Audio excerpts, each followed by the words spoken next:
Hello everyone, இன்றைக்கி நம்மளோட அவ்வளோக்கு என்ன பார்க்க போகிறோம்னா சேமியா ரெசிபி தெரியாதா அப்படின்னு நீங்கள் நினைக்கலாம்.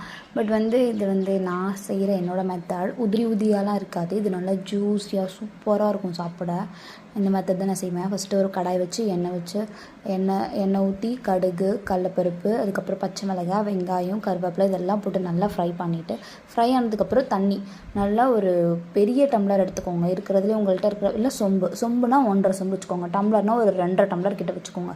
வச்சுட்டு மஞ்சப்பொடி, உப்பு போட்டுட்டு நல்லா கொதிக்க விட்டுருங்க. அதுக்குள்ளே சேமியா ஒரு பாத்திரத்தில் கூட நல்லா இது பண்ணி வச்சுக்கோங்க. கட்டியாக இருந்துச்சுன்னா தண்ணி கொதிச்சதுக்கப்புறம் சேமியாவை நல்லா உள்ளே போட்டு மிக்ஸ் பண்ணுங்கள். நல்லா அந்த தண்ணி நல்லா வற்றி வரணும். தண்ணி பார்த்திங்களா எவ்வளோ இருக்குன்ட்டு நல்லா அப்படியே வற்றி வரணும். வற்ற அந்த டேஸ்ட் சேமியாவில் ரொம்ப இறங்கும். இப்போ நல்லா உப்புலாம் செக் பண்ணிக்கோங்க. உப்பு செக் பண்ணிவிட்டு உப்பு ஏதாவது வேணும் அப்படின்னா ஆட் பண்ணிக்கோங்க. நல்லா சுருள வதக்கி நல்லா கொண்டு வாங்க. நல்லா வதங்கினதுக்கப்புறம் எடுத்து பிளேட்டில் போட்டிங்கன்னா உண்மையாகவே நல்லா சாஃப்டாக சூப்பராக இருக்கும். வரலாம் இல்லாமல் செம்மையாக இருக்கும். நூடுல்ஸ் மாதிரி ட்ரை பண்ணி பாருங்கள். பாய்.